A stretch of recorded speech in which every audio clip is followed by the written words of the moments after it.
नमस्कार मित्रांनो, मंथन चॅनल मध्ये आपलं स्वागत आहे। म्हणतात ना, धाक असल्याशिवाय काम होत नाही।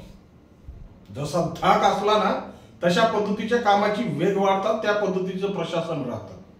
आणि सध्या ही युक्ती अजित पवारांच्या संदर्भात चांगल्या पद्धतीने फिट बसते।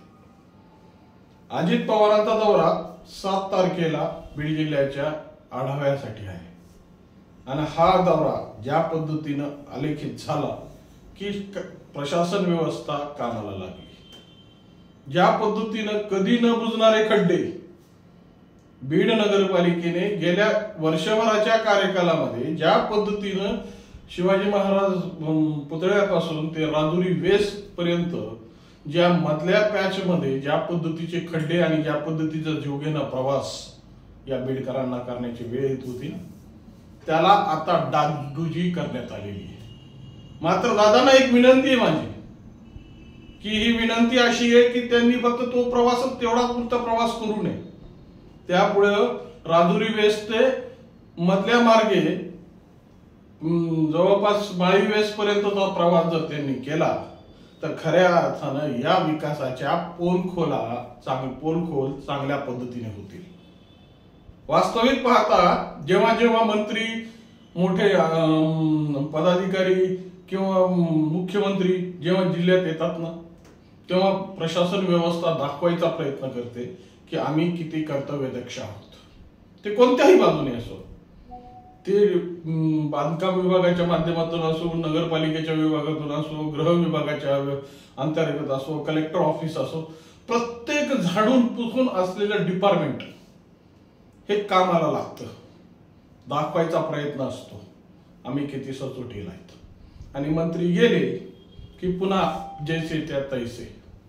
ही भूमिका खऱ्या अर्थानं जिल्ह्याच्या विकासाला जी खीळ पाडते ना, आणि ज्या पद्धतीने प्रशासन व्यवस्था ही सुस्तावली चाललेली आणि सर्वसामान्य माणसाला न्याय कसा मिळेल हाच प्रश्न सगळ्यात मोठा ऐरणीवर आहे। जवळपास या सगळ्या गोष्टीचं म्हणजे शेतावरून भाताची परीक्षा ही जर तुम्हाला उक्ती माहित असेल ना, तर एक छोटासा प्रसंग सांगतो धारूर तालुक्यातील घडलेल्या एका प्रकरणाचा।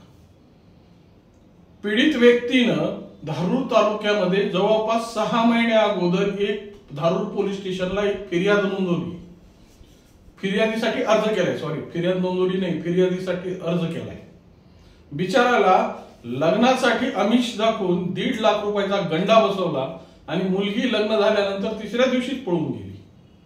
सदरील प्रकरणाची कैफियत मांडायला पोलीस स्टेशन मध्ये गेला असता माननीय PI साहेबांनी फक्त अर्ज लिहून घेतला आणि त्याची पौंच देऊन विषय जैसे थे वैसे। म्हणजे याचा अर्थ काय समजायचा? सर्वसामान्याला न्याय नाही का? सर्वसामान्य माणसाला आस्था नाही का? का ही न्याय, ही परिस्थिती, ही सगळी यंत्रणा फक्त काही लोकांसाठीच आहे। आता दादा येत आहेत आणि दादांनी या अशा पद्धतीनं तालुका वाईज प्रत्येक तालुक्यातल्या घटना, प्रत्येक तालुक्याचे विकास आराखडे, प्रत्येक तालुक्याचा दिलेला एक जो विकास आराखडा असतो त्याच्यावर झालेले काम, याच्या सगळ्यांच्या मागवे घेणं गरजेचं आहे। कारण नुसतं दादांच्या आल्यापुरता भाग जर हे प्रशासन व्यवस्था पाळीत असेल आणि दादांना खुश करून त्यांची रवानगी कशा सुखरूपपणे करता येईल याकडे यांचं जर लक्ष असेल ना, तर खऱ्या अर्थानं वर्तमान परिस्थितीत लोकशाही सोबत केलेली ही एक मोठी प्रतारणा आहे। कारण कोणाचा तरी धाक असला की त्याच्यापुरतच फक्त तो विषय करायचा, नंतर जैसे थे वैसे।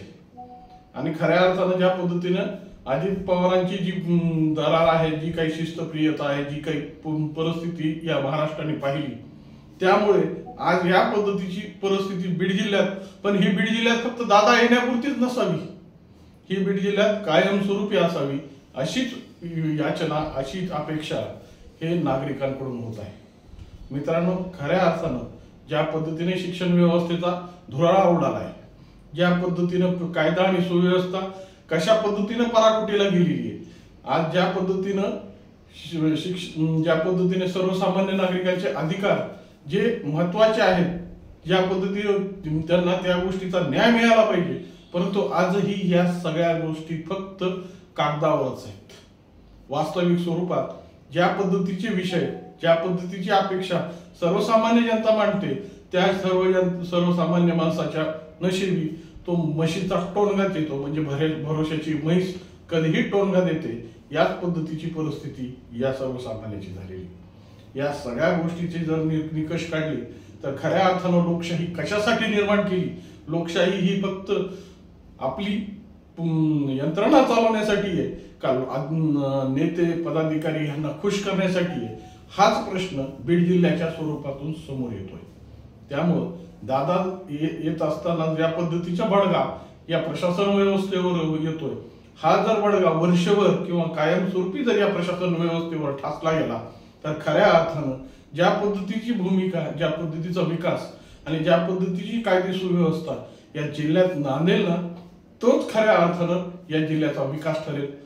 या विषयासंदर्भात आपल्या मनात काय प्रतिक्रिया असतील, आपल्याला काय विषय असतील तर निश्चितपणे कॉमेंटच्या माध्यमातून मांडा. आणि व्हिडिओ आवडला असेल तर लाईक आणि सबस्क्राईब करायला विसरू नका. नमस्कार.